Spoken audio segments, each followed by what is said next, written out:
Yeah. That's why. Okay. So stupid. It's awesome. I wish you guys had this, dude. Wait. So what are funny? What is it through? Is it through Riverside? It's through Yeah, it's through Riverside. Riverside. Oh, Yeah. And then I you didn't can think put about it. any ones you want. Like Matt sent me the file for this. Yeah, of course. Yeah, gosh, that's so loud. It's really It is really loud. You can't change. Oh, you can change. the Wait, volume. so can I get my own? And then I have No, one available too? it's only Yes, the yeah, host. that's the thing. That's what I was complaining about. Is Oh, it's that hosting capability. this platform only lets one person do it, and then in order to have multiple hosts, it's like $500 a month. Dude, all I'm saying is if all of us could do that, this would be the most We insane would podcast. go off the rails so fast. We It would never just talk be about all of anything. us spamming buttons. Anytime anyone would bring up any sort of good subject, it would just get completely derailed. Okay. by Here, someone I doing a found a soundbite. I found a baseball solution. We have hand All right. signals. So one is air horn. So if either of you guys wants me to play air horn, do one. Okay. All And right. then Claps can be then two. Claps can be two. All right. And then, do you want drum roll? Drum roll. Yeah, drum roll's good. Drum roll's good. There's also Play the drum laughing. roll. What is a drum? Yeah, Play the play drum drum roll. roll. And play the laughing. I just want to. Okay, that'd be great when I'm about to spit That's pretty a good. take Yeah. or something. And then what's the laughing one? I want to see how Laughing. ridiculous it is. When someone has a banger joke. It's more when someone has Oh, a terrible joke. Oh, that's a pretty long one too. That's a little too long. I should probably cut that one off. It's really Oh long. yeah, cut that off at like 4 seconds or 3 seconds. Yeah, It's I probably can funnier if pause it it, gets cut so off. I can do like that. Yeah, 2 honestly, seconds. when they hard cut, it's funnier than if they run like they're normal. Like to me, it's funnier when it's like the applause goes and then just stops. It like cuts itself off 2 seconds later. Totally agree. That is so Okay. funny. So, air horn one, Mhm. drum roll two. I'm not gonna remember any of these, so I'm just gonna flash a number and I just will see. See what happens. Yeah, That's I'm half just the fun. playing random sounds. I think this is an applause. Give me, like Keep Oh, it we down. can I need also some- I do need some hand bonus. signals. Yeah. yeah, Applause. or just say please clap, and then that triggers you horn. to say it. Oh, we need to Yeah. get the Oh, yeah. SpongeBob Oh, yeah. violin in there. Oh, need to get the the SpongeBob world's violin. smallest violin, Yeah. world's tiniest violin. Yeah, you should We just need to something that load this thing up with like Patrick booing. That's another. I use Yeah. that. I use that GIF all the time when somebody does something like at work. I just give them the Patrick boo GIF. Yes.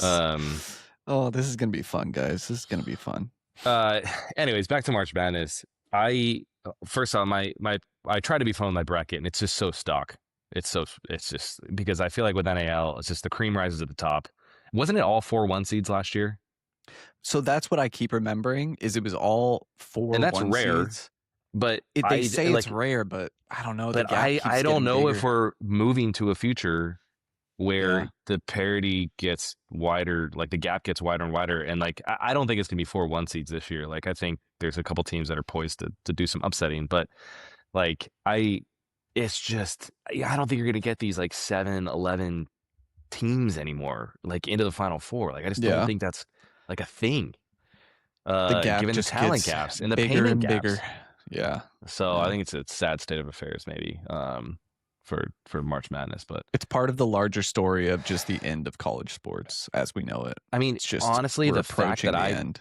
I picked Duke, that's an indicator. Like just the fact that I picked that program to win, and I don't even hate Duke. I actually like Duke, just all in all.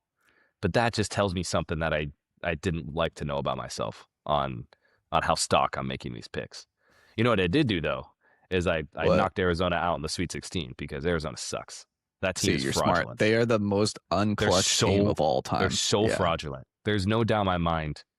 And because I'm saying this, they will easily walk into the Final Four. There's no doubt in my mind that they're It's on getting record eliminated now. in I'm the set Sweet now 16. because you said Yeah. that and I picked Arizona, Yeah. so they're definitely going to win. Yeah, Josh Yeah. is It's definitely really gonna win the unfortunate bracket. because every year for like the past decade, I've had Arizona out early, and it's great because they always exit early, and I get a leg up on everyone else. But this year, I don't know. But that team, I still think that team is fraudulent. I mean, UCLA took that team. Like I know they ended up winning by like 8, but like UCLA Yeah. almost beat that team. Yeah. And that was when we it was sucked, down to the too. wire. Yeah. That was when we had like no team chemistry and stuff like that. So yeah. I'm a little nervous for our boys tonight.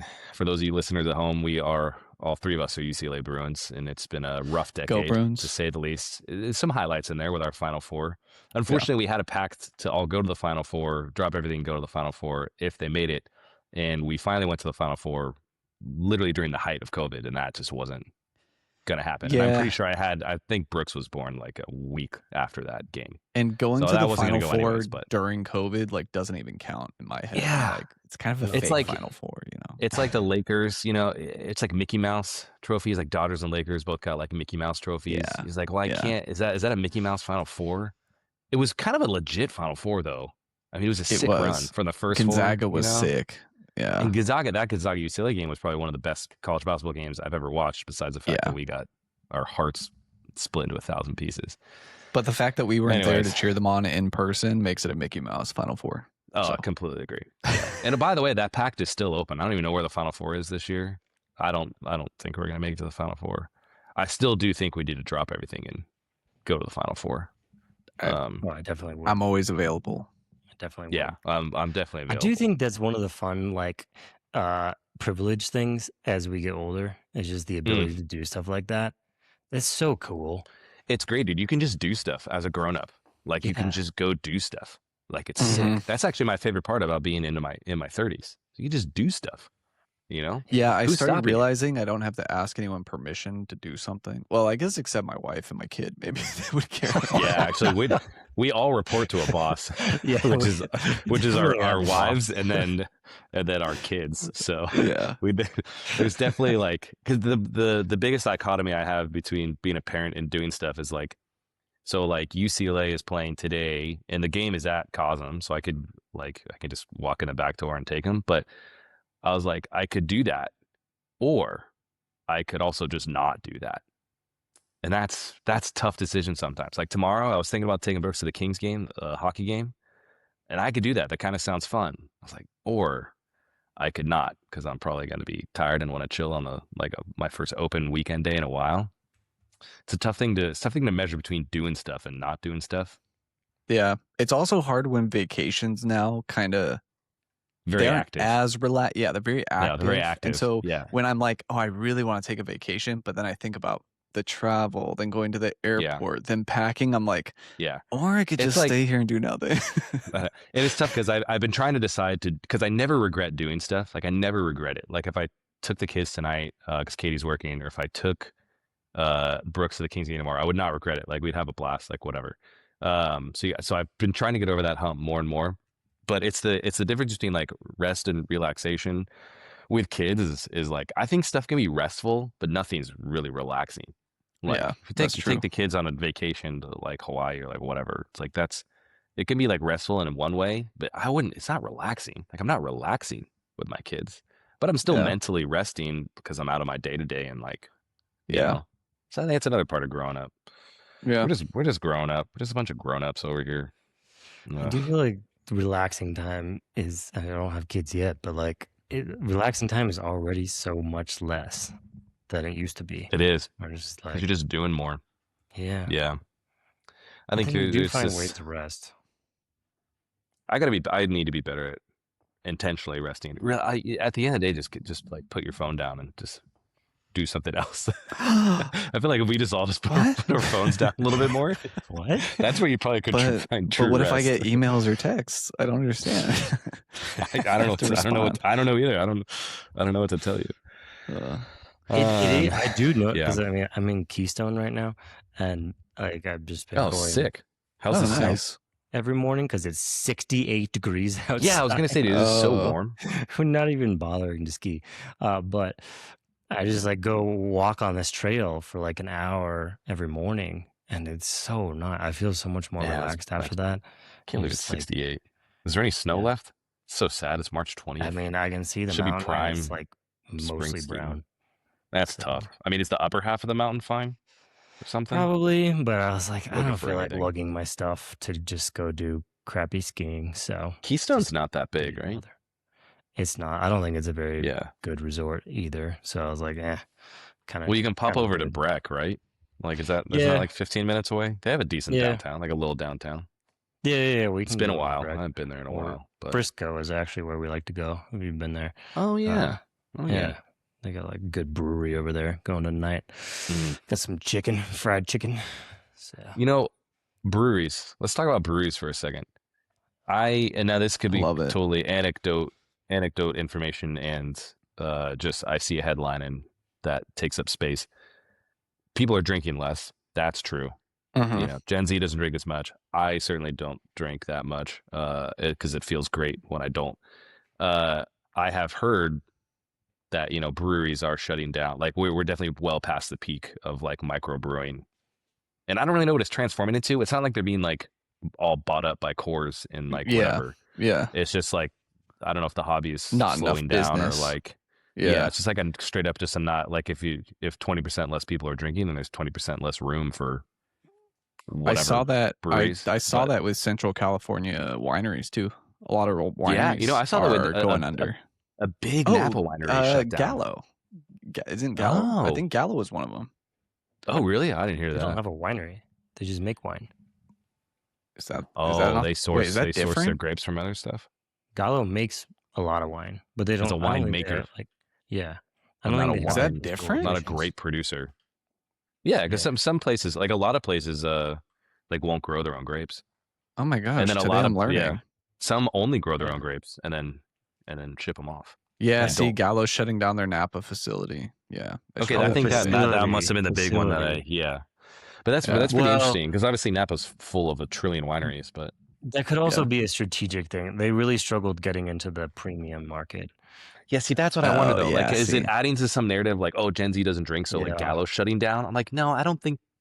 Like that's maybe It's the just- problem with some it's modern the same stuff. as everyone being like, AI is why we're doing layoffs. Like, no, you're not. You did Yeah, layoffs no, because you're you not. You doubled you your over- headcount in 2021 Yeah. like an idiot. and then you need some excuse to not freak people out of why you're getting it back Yeah. to normal. But Because that's a tough thing in the world today is the loose connection of two things, and I'm like, I don't think those two things are related. You know, But it's all we all know. This is just a narrative to just take down big alcohol. That's what it's all about. It's so like, true. who's trying to take down big alcohol? I don't know. Who Probably even like is big Liquid alcohol? Death. I think big alcohol is Liquid Death struggling. and Heineken Zero are Oh taking yeah, down how's big Liquid alcohol. Death doing these days? Heineken Zero Did they- is big alcohol. Yeah. What are you talking? Is Athletic still owned by themselves, or did they get eaten up by somebody? I wonder. I you think know? they 'Cause are that's themselves. they are still themselves. Good. I hope so. Yeah. San Diego's But, own. you know, They have a brewery be in true San to Diego. I yourself. think. Do they have a brewery in San Diego? They must. I feel like they But have to one your in point like, about Mira Mesa. breweries shutting down, I would love to see, because they take up so much real estate. I would love to see Mhm. them shut down, and then like fun places to gather come up. Like, remember when we used to do bocce ball or like Yeah, mini golf Bocce. or like whatever other activities. Like, it'd be Yeah. kind of fun if there was more of that, just like interspersed. And then you could still drink if you want to. Like, maybe they could serve alcohol, but like just stuff to I do. mean, I just love just beer halls, dude. I'm just a beer hall kind of guy. I just want to go Yeah, in a just give me the massive beer atmosphere. hall and then just like Just people have around fun doing stuff. activities to do, like you said, like bocce or shuffleboard or Well, it goes fun back to the stuff. third. It goes back to the third space thing. It's like you know, yeah. people just looking for third spaces that have been dwindling. You know, though I think malls are kind of making a resurgence, at least nice ones. They are. Malls are making a big comeback, at least where I am in SoCal. big food courts. Yeah, Big comeback. Yeah. Well, the Del Almo Mall by you that place is It's popping off. popping. Cut And then that. Don't dox me on here. you don't want to be doxxed about like you might live within. Let's not talk about how 2 million people live Yeah, within a it's 10-mile radius of the Del Almo Mall.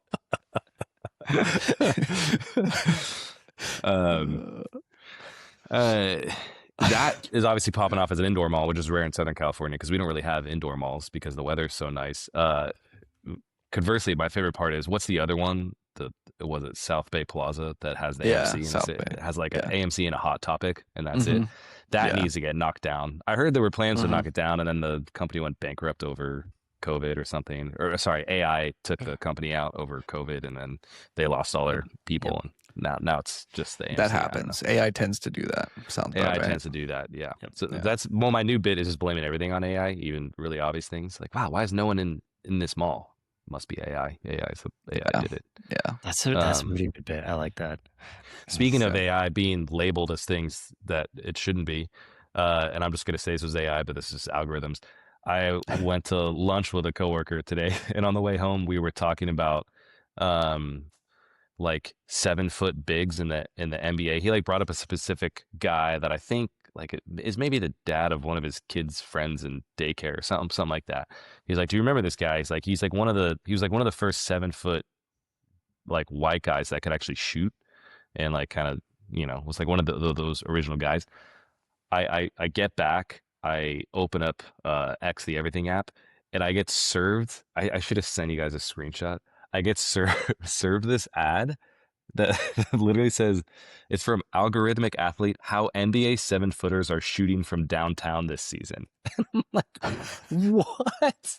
Like, I never get served. No, dude. Not only do I not get served basketball ads or NBA ads, I certainly don't get like I'm not an NBA like analyst guy. Like, I'm a very casual NBA fan. I get more into the analytics for like maybe baseball or football or something. But not only have I never been served an NBA or basketball ad, I've certainly never been a deep cut NBA or basketball ad about like analytics or analyzing something.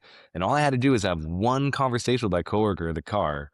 And then I immediately get served that. It gets so obvious. It's so obvious. They're listening to the conversation. It just doesn't, that's not a coincidence. No, it's definitely obvious. It doesn't even surprise me anymore. But what does surprise me is just one, the accuracy and the speed at which it pops up now. Because it's almost like a few minutes later. Yeah, it's not subtle anymore. It used to be like a little subtle, like, oh, I think I talked about this last week, and now I get a Facebook ad for it. Now it's just like, it's just top of your X feed as soon as you like as soon as you mention it, it's just like, the next time you open your phone, you're getting fed this. Like it's getting more and more aggressive, Yeah. Are we reaching like the peak of this though? Because I was just like, do you guys ever listen to ads or buy stuff from ads? I feel like I feel like there was to think that I don't. No, not really. I feel like there was a golden age of Instagram ads that it was like, man, they're serving me stuff that I am interested in and want to see, and maybe it's from like a small time vendor or something. I feel like those days are behind us, but I remember there being a moment where I was like, hey, at least these are good. Like I'm getting served content that is like, interesting. I think that all went out the window. I have a feeling like, I still get ads about sports, but I feel like, or whatever sports products. The one thing I do is I buy stuff that podcasters I listen to all the time talk about. I do that. Dude, it's so lucrative. Yeah. Like it has to be because like I think companies have straight up just launched via podcast ads, like I feel, that are pretty successful these days. So it has to be worth the money they're putting in it, or else people would stop doing it, right? Because it's such a targeted audience. I think that's really it, right? It's like it's an outlet that's a very niche set of people for whatever topic is being discussed, and so you can serve that really well. Yeah, ads don't really work on me anymore. I only buy things based on like personal secondhand people telling me things that they like or use. Yeah, so like personal friends, recommendations, family, only personal recommendations. And I'm a sucker for it. Like if they're like, oh, these pants changed my life, then I'm buying those pants. Like that, I'm really. But the podcast I have checked stuff out because of podcasts, but I've never actually purchased anything from a podcast.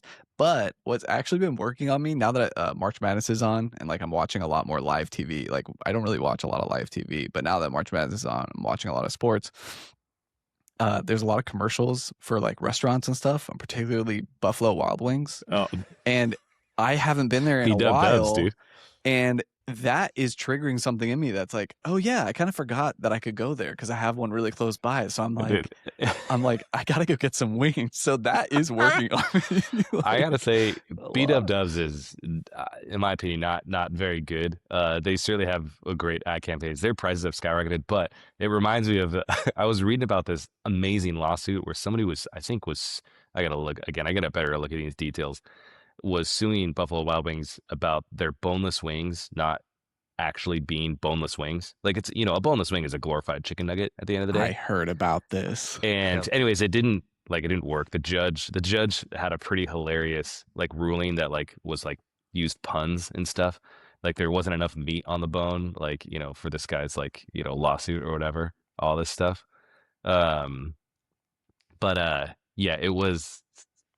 Anyways, that reminded me of that. But I don't know, third spaces, I thought that was the most hilarious lawsuit. This is like, you're actually correct. And in America, you can probably make money off of that because probably, but at least this judge shot it down. At least it didn't work, which is good. Like it always tickles me in the right way when it doesn't work because they're like, good. Like, because We gotta stop That precedent would overreacting to be everything.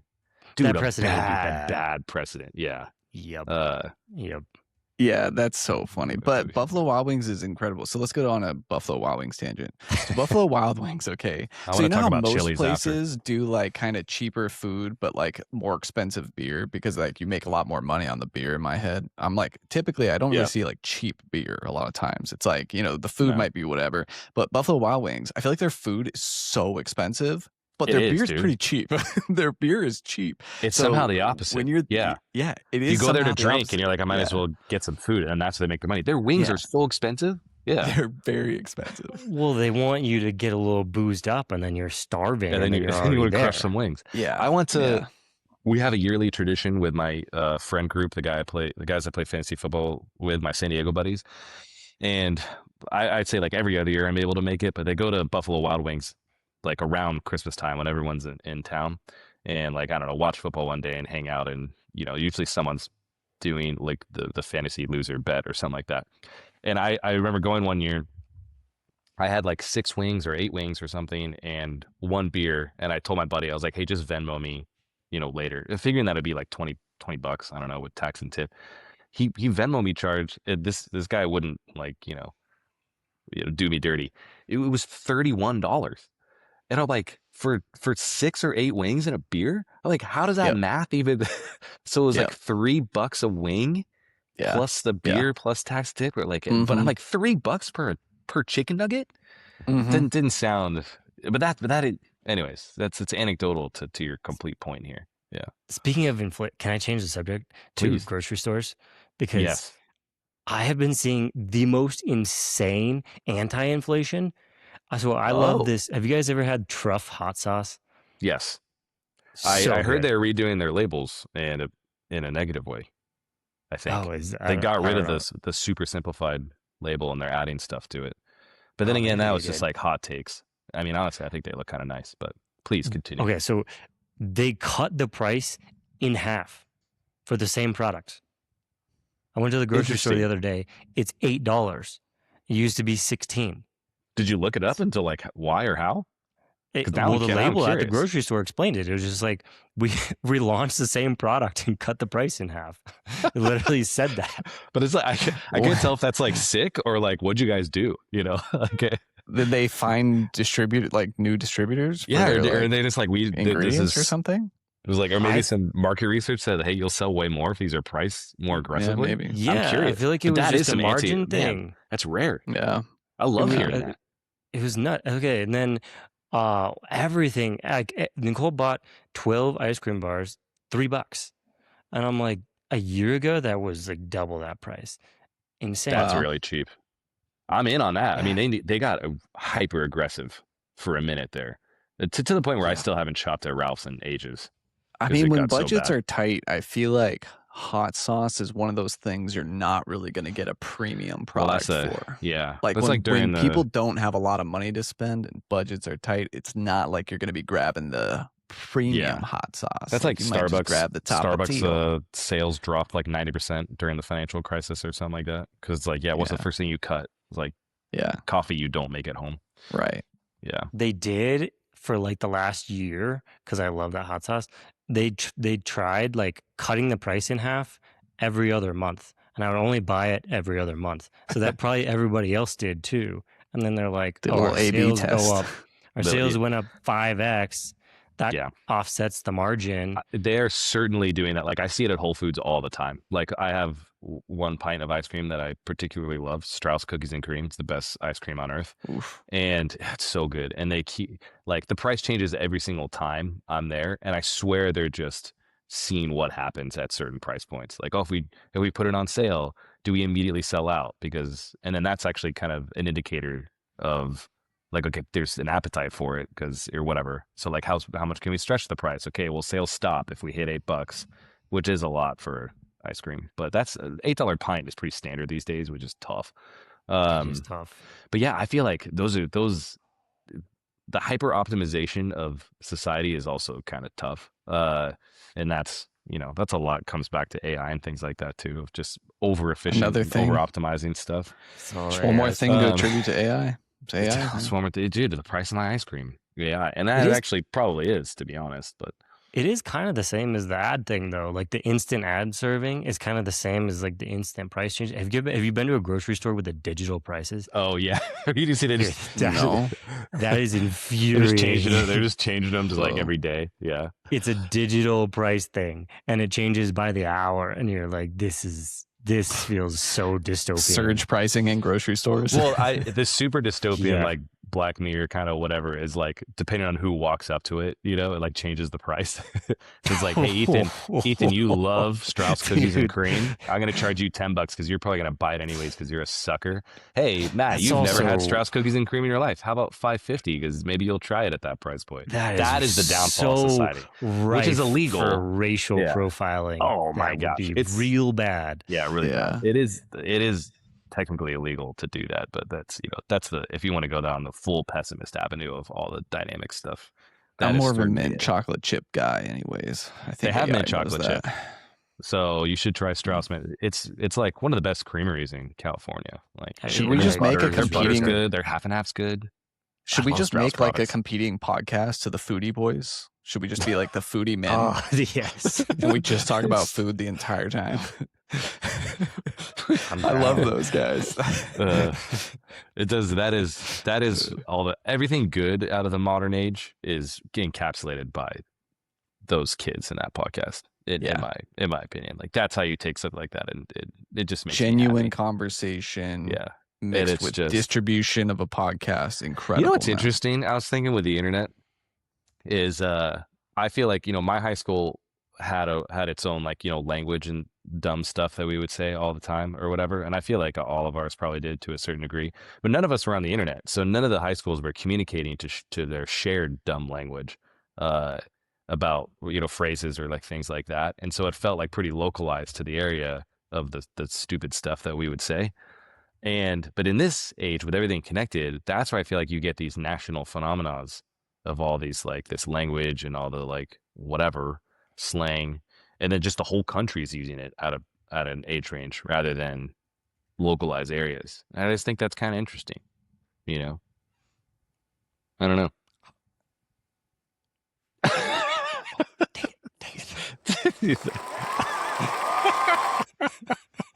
See, the cutoff is so key. You have to cut it off.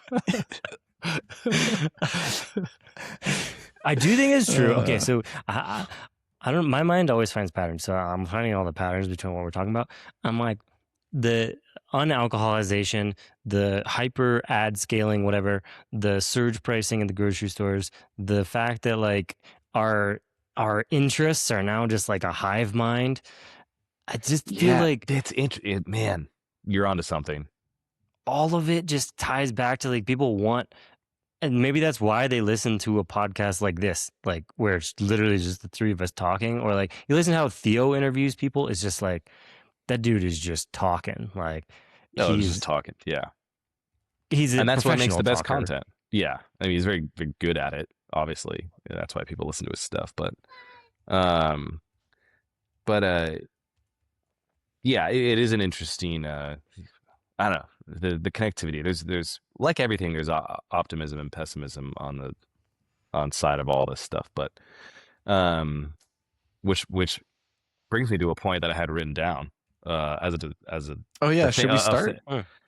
Well, we've already kind of let's started kick it here. off. Yeah. Well, look, Let's, things that have come across the wire this week. Hello everyone. This is a co-founded podcast. I'm Ethan. I'm here with Josh and Matt. Josh, how are you today? Hey, 5 I'm seconds. good today. No more headache. No more headache, Matt. I'm You're doing not- great. Still have asthma, but I'm doing good. Okay. Well, how this heat wave? How has the allergies affected? It's been like 85 all week. Oh, dude, so bad. So Oh, really? did you know that you can actually look up what allergens are in the air currently locally where you live? So Oh, what I that's did was interesting. I wonder how you can accurate look that it up, is. and even like the Weather Channel like reports on it too. But currently in the air is like ash pollen, cedar pollen, and there was ash something tree. else. Yeah, like ash trees. Like yeah, ash like ketchum. tree Yeah. pollens. Yeah. So yeah, it's not great, and somehow the heat makes it worse. I don't really know how. I don't know, wind or But I'm good. Truly, who could say? Maybe you're outside more. I don't know. Anyways, so kicking right off with my segment of things that have come across the wire this week. So the one I heard recently, and I honestly can't remember where I heard this, or where I saw this. Maybe it was in a company thing, maybe it was a headline or an article, but it was talking about the statement of the information age to the imagination age, and I thought that was, first off, very, very interesting because I hadn't heard that before, and I think there's so much you could dive into that statement of the information age being basically what the internet's been the last 15 years. Like everyone has information at their fingertips. It's used in good ways, it's used in bad ways, and then moving on with AI to the imagination age, which again has all these same implications, can be used in really good ways to like build stuff, can be used in really bad ways to manipulate videos, images, like things like that. Of course, that's been around for forever. That's not, new to AI or whatever. But, and then on the optimistic side, yeah, it's like anyone can build whatever they want, things like that. Anyways, curious if that statement has at all come across your guys' wire or your reactions to said statement.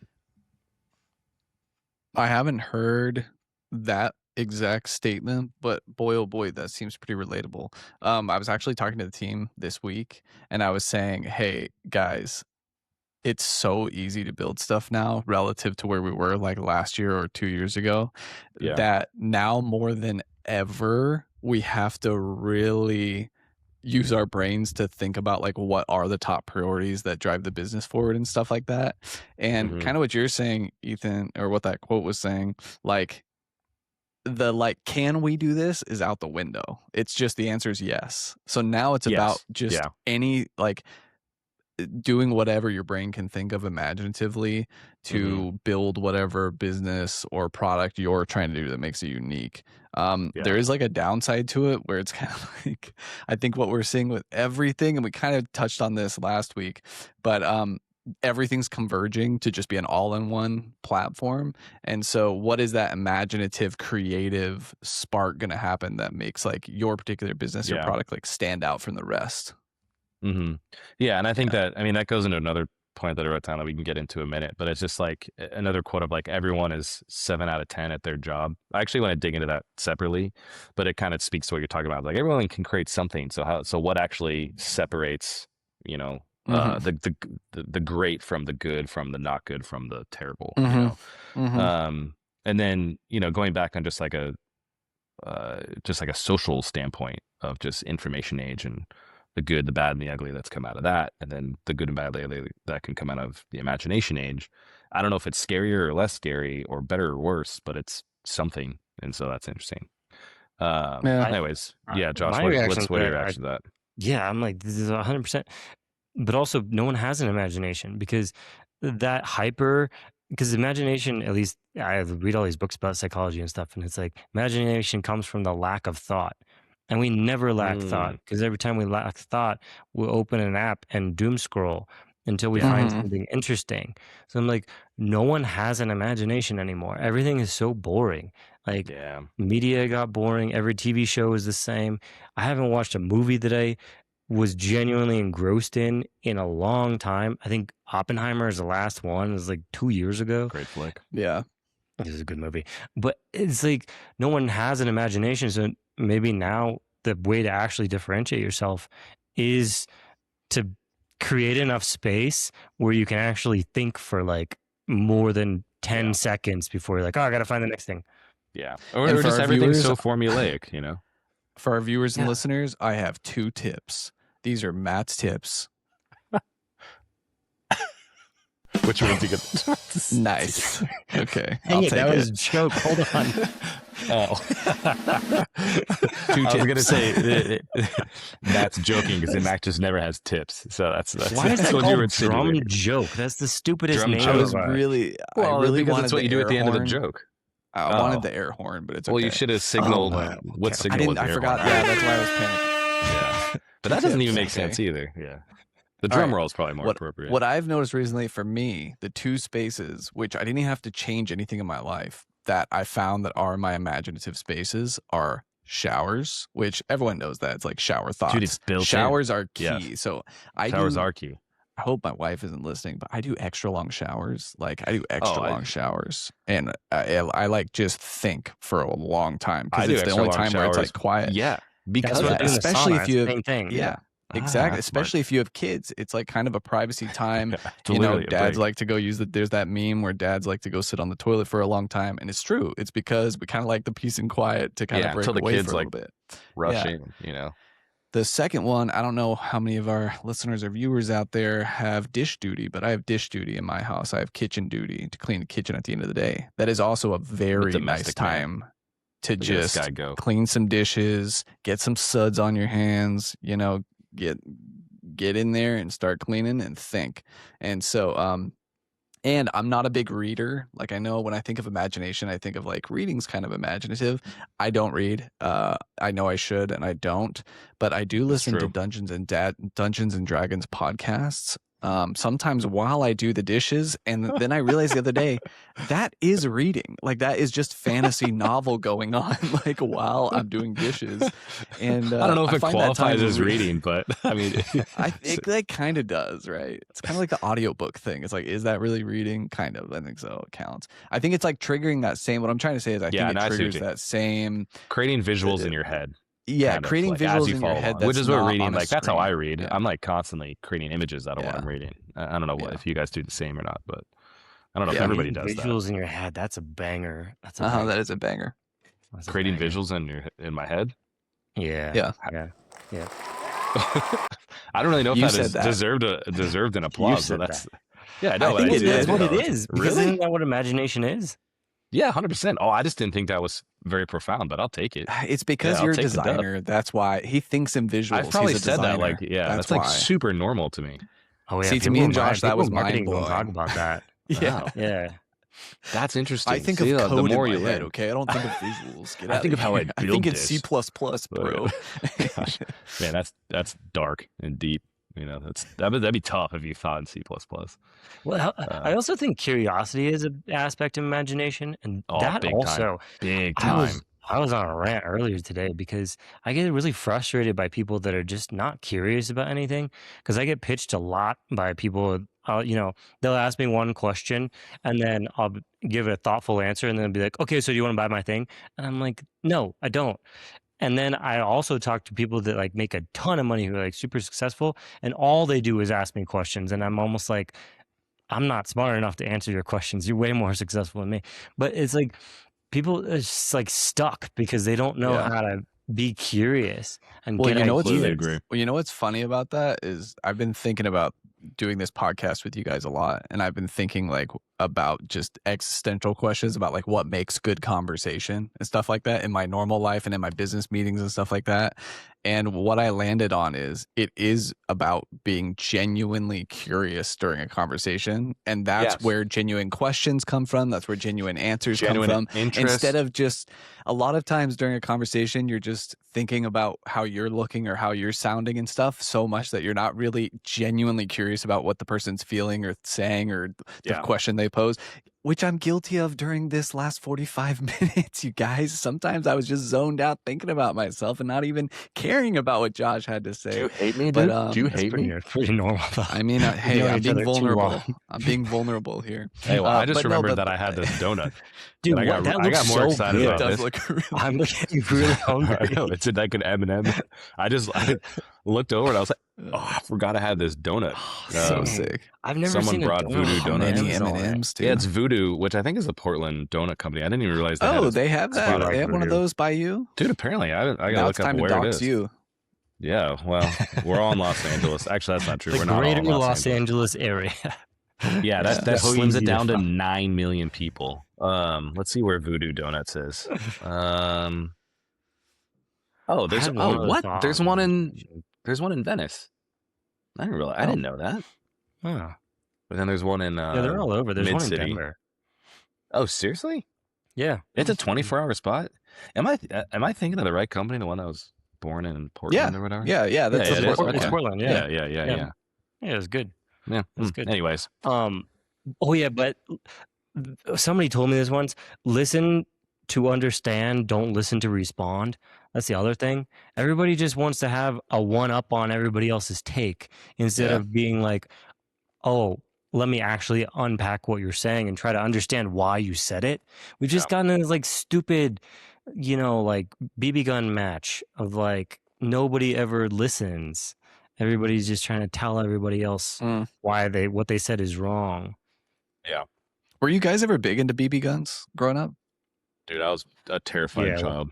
One time I I could see accidentally killed a me. bird with a BB gun, and then I stopped using them forever because I felt so one bad. time, yeah, my best friend had a BB gun, and there was a big spider, like the big ones that we get like here in Southern California that like make their webs across sidewalks. When they made one at like the side of his house, and I was trying to like shoot it and get it because we were, boys, and I made a direct hit, and the whole thing like exploded like into 1,000 pieces. And then I dropped the BB gun and broke it. That was the end of your BB gun. That was it. That's where it started and ended. I have such a clear memory of that thing exploding. I think we need to break down this childhood trauma a little bit more. I think that's what podcasts are about. Intense. Let's break down this spider trauma. Intense. No, that's funny. Do you have an intense soundboard? Where's our intense? We need to dive in. We need to find a sound for like. We need an intense graphic where it's just a camping tent that flies across the screen. That'd be fun. That would actually be kind of fun. You're so stupid. Yeah, my brother had a BB gun once, and then I think he pointed it at me, and then my mom took it away forever, and that was like the end of it. They were really dangerous. Did you guys do airsoft guns though? It wasn't BB. Oh, I thought it was the same thing. Yeah, but basically, these were metal. BBs were metal. Oh no, this was airsoft. Yeah, sorry, airsoft. I'm talking about airsoft too. There's no way in hell that my parents. I didn't even know there was a difference. I grew up in the sticks, as you guys know, and we used to go into almond orchards and then post up in the trees and shoot cars with airsoft guns because from the car it sounds really bad, but it doesn't do anything. Like it just bounces off. And so people would get extremely mad and like run into the. I'd like to report a crime. The statute of limitations is passed by a long ways. That's why I would tell this story. Otherwise, I would not tell the story. They would pull over on the side of the road and run into the orchard after us, and that was the game. Is like once they start running after you, then you run away. One time I was up there like shooting cars with both hands, and I just fell out of the tree. I landed straight on my back. Luckily, they had just laid out a ton of manure. Otherwise, I probably would have broke my back. And you see, I started this conversation. Well, I started this conversation because I was genuinely curious about your guys' experience with BB guns. And we all had an experience to share about BB guns / airsoft guns. Did you guys I feel closer to you as co-founders and friends. This all goes back to curiosity. For another fork in this road, did you guys also have like I didn't personally have this, but a lot of my friends had a paintball phase, like paintball birthday parties, and like I never really liked it. I'm such a scaredy cat. Once. And it was legitimately fun, but dude, it just hurt, and I was such a wimp growing up. Dude, I remember getting invited multiple times, and the first time I was invited, I even got dressed with multiple layers of hoodies and my pants and everything. And then I told my mom, I don't want to go.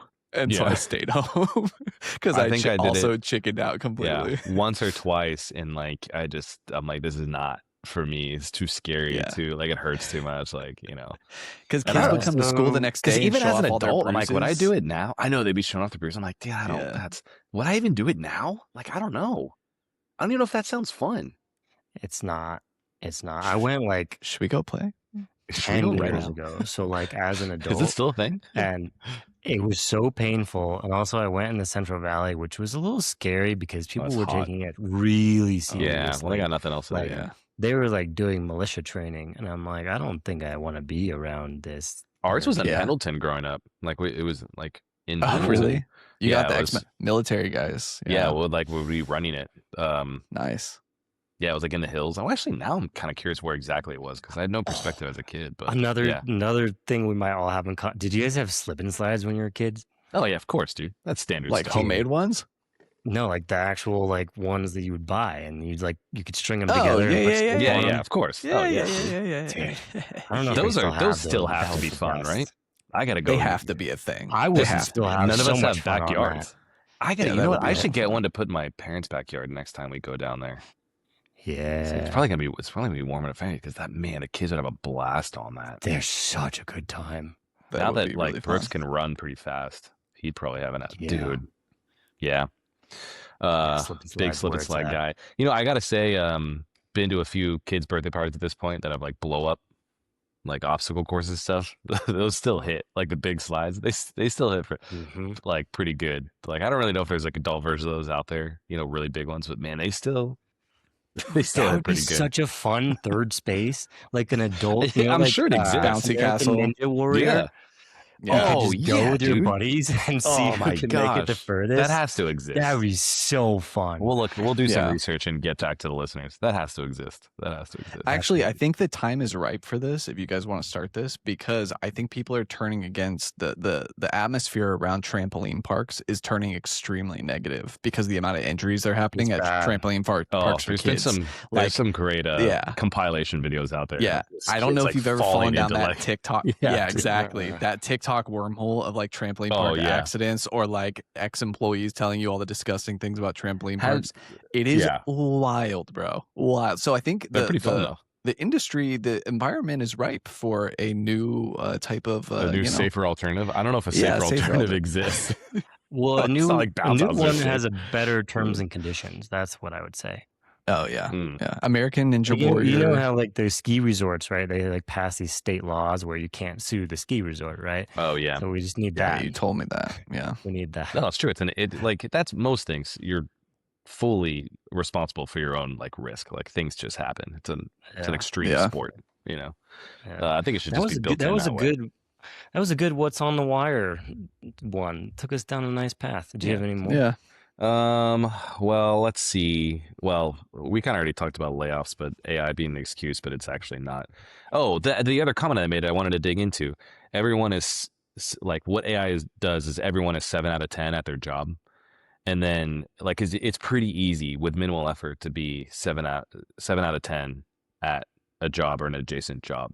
Given AI or resources or what you can build.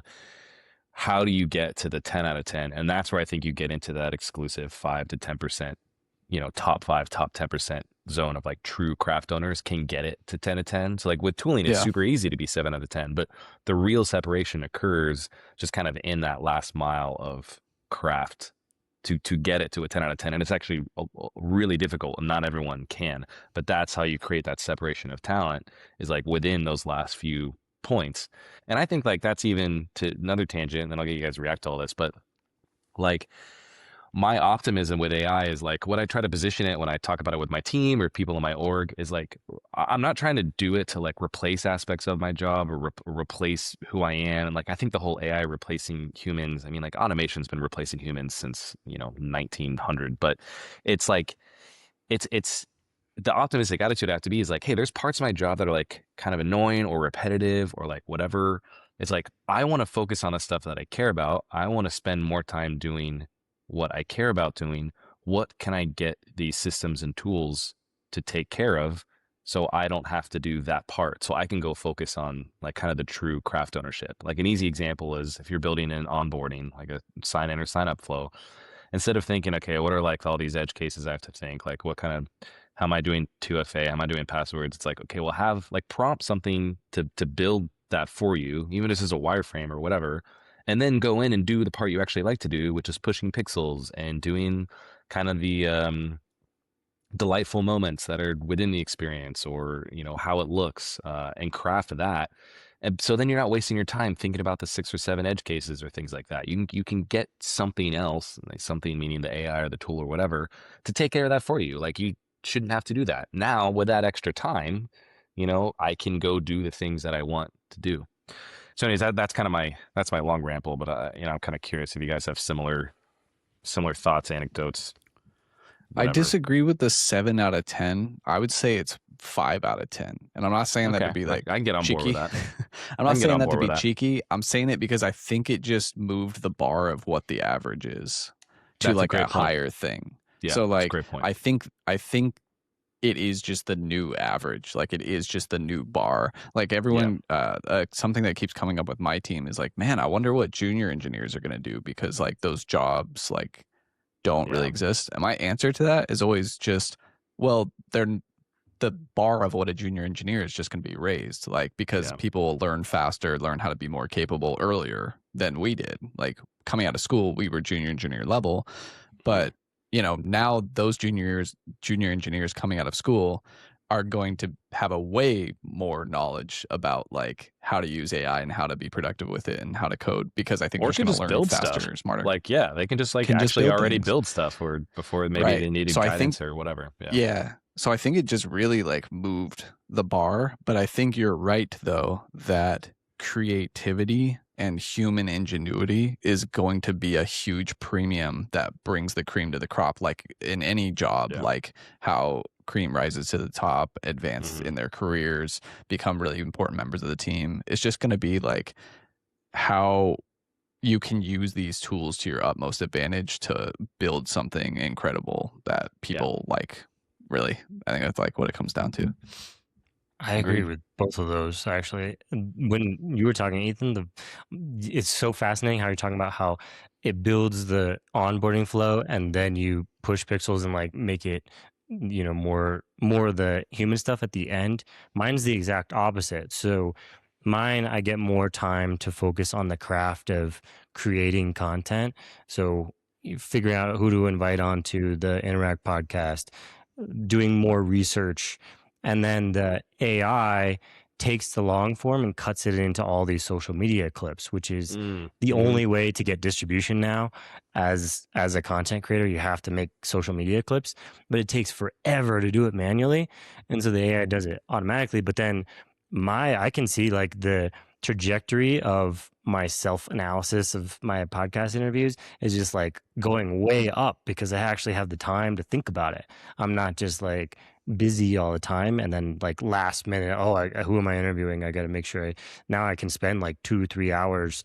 Now I have to like read the people's books before I interview them. So much extra time, and I think that's what came to mind as you're talking about that point. I I I also agree on like the 5 out of 10 or 6 out of 10 or whatever it is. I think as soon as AI hit, it just meant like, okay, now the average, everybody's average. Like before, you could be a 6 out of 10, and if you just stayed consistent as a 6 out of 10, you'd eventually break through. Now you got to be an 8 out of 10 or a 9 out of 10. And I actually have some interesting data that's starting to come together from my interviews with like successful content creators who build businesses. So like the new entrepreneur, basically, because you have to do that. And they keep telling me that it takes 3 years of posting consistently for them to get really good traction. It was always 1 year. 1 year was always the standard. And now I think since like AI came out, and it's also one of those things where it's fake AI because it's like the economy just sucks. Yeah. So it's like it just takes longer because of that, maybe too. But that was kind of shocking to me. I had back-to-back interviews where someone was like, "Oh yeah, like my 3rd year on Instagram, I blew up," and I'm like, "That's wild." Yeah. I do think that's new. Yeah, it's interesting because I think at the end of the day, like the way I would summarize it without echoing everything is just like, how can I, like the way I look at it is, how do I get more time to do the stuff I actually want to do? And I think there's a lot of interesting tooling out there that allows me to like, sweet, this used to be 20% of my job. Now it's only like 7% of my job. So that's like 13% that I just gained. And I get to go expand other areas, there's only so many hours in the day, or I can go find other efficiencies to shrink, and then also not being over efficient either, like understanding like what actually makes a difference. Like if craft makes a difference, then don't make craft the efficient part, make all the other things the efficient part. So, and I think for where AI is right now, it does an incredible job of answering the how, like how do I do this, and then doing it. But for me, and what I like to do and what I feel like I'm good at is asking like, but what do we build and why are we building it? And for who are we building it? And answering all those questions instead of like the how, which is amazing for me because the how used to kind of stumble me up, like trip me up a little bit because I'd be hung up on like doing the right thing or making it scalable enough or something like that. And now I can kind of like brush past that and just be focused on, wait, why are we building this? Like, who is it for? Like, how can we make it simpler for them? Like, focus on all those questions that, who knows, maybe in a year I'll watch this back and be like, you were naive for thinking that it couldn't do that yet. But for right now, like, I think that is where human ingenuity really, really matters to come up with unique solutions for things. At least for what we do, which is build like consumer facing products. Right. Yeah. So, and to understand what people want. I think it's like AI gives people a megaphone because you're just like, oh, now you can make even more stuff. It was already easy enough to like make content. You could just blab into your phone, but now you can make your own software. And but it's just like, it's all this one way stuff of people being like, oh, look what I did. Look what I made. Look what I did. Look what I made. And it's like, but for who and why would anyone care? And like, if you don't listen to what people are saying and what they're struggling with and like what they want, and I have so much frustration around this because every single day I talk to beginning entrepreneurs and they're like, my stuff's not working, and I'm like, okay, well, what does your audience want? And they're like, how do I find that out? And I'm just like, yeah, those are the intangibles right there too. Like that's what you gain with experience over time, like actually building products and building things that people want and building things that nobody wants and learning from it.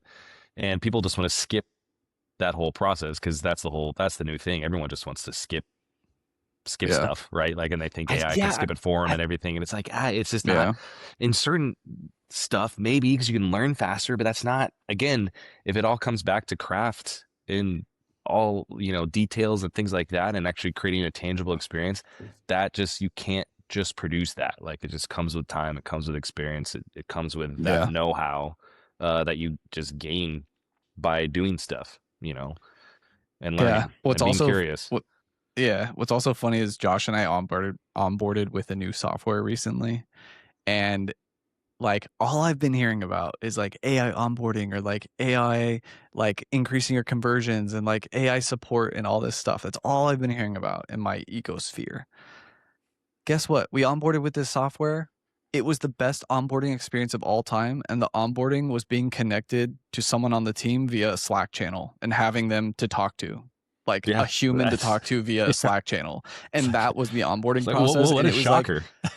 And it was the best onboarding process ever. That was so refreshing after talking to so many like chatbots and stuff. Like trying to, it's like, oh, just to have someone to answer your questions like quickly when you need it was like, oh, so nice. My favorite thing about the new like AI chatbots is like people like chatting with Chipotle and they just ask it some like crazy AI questions. That was just awesome. It starts teaching them math and stuff. Yeah. It was asking them about like Python algorithms in the Chipotle live chat. Yeah, we have learned that our feeds are exactly the same. So we got sort of the same thing. So Python algorithms in the Chipotle support Who chat. needs a chat GPT subscription when you have Chipotle? Yeah, we have Chipotle, dude. Yeah, it's so good. And then at the end, it's like, so would you like to order a bowl? Anyways, did I earn you ordering that bowl?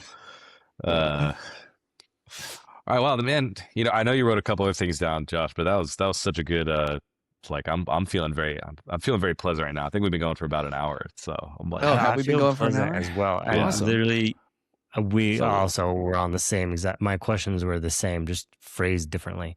So, well, no, but I actually do want to dive into a couple of your notes. We'll save it for next week. But. Yeah, we do it next time. Similar flavors of the same question, so we are thinking about a lot of the same stuff. Yeah. Well, that was awesome, guys. Thank you so much for listening, everyone, to the Co-Founded podcast.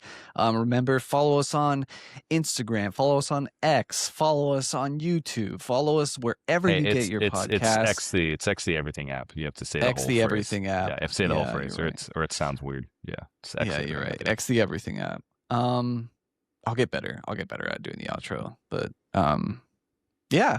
Thanks for listening, everyone. We'll be back next week. I just realized that you're wearing your LAFC jersey. LAFC's got like a problem right now, dude. We're so good. I know. Stay tuned next week when we talk about how big of a problem LAFC is in Major League Soccer. And then stay tuned in 2 weeks where Matt and I do an episode from, the Beam. Our stadium's changed names too many times. Dude, should we bring them just to the live Beam, streamers, guys? Should we become one of those like IRL streamers where we just like walk and talk the streets? I hate those people. I cannot. That annoys me. Like, man, I didn't realize how bad it got until I went to Disneyland a few weeks ago when those guys are walking around with their stupid poles. I'm like, oh my, it is the worst. Like, dude, what there's is nothing this? that shows off the generational gap more than IRL streams, because I cannot like I cannot relate to them, but the younger generation, that is their entertainment. And I'm like, it's crazy. How? And I'm like, how? Well, it's I like just their found, version of Jersey Shore, I think. dude, It's like, I just, another interesting thing that I post, I tried to end the episode and here we are still going. The other interesting thing that I read is like, you know, like we had all these landmark children's television, SpongeBob stuff, Yeah. you know, and the question was posed like, hey, what's like today's like SpongeBob or whatever? And the answer was that they're really like, this is kind of anecdotal, but like the answer was that there really isn't, but it's just like YouTube and like streaming shorts, other like just general entertainment from like creators. There's no like landmark Twitch.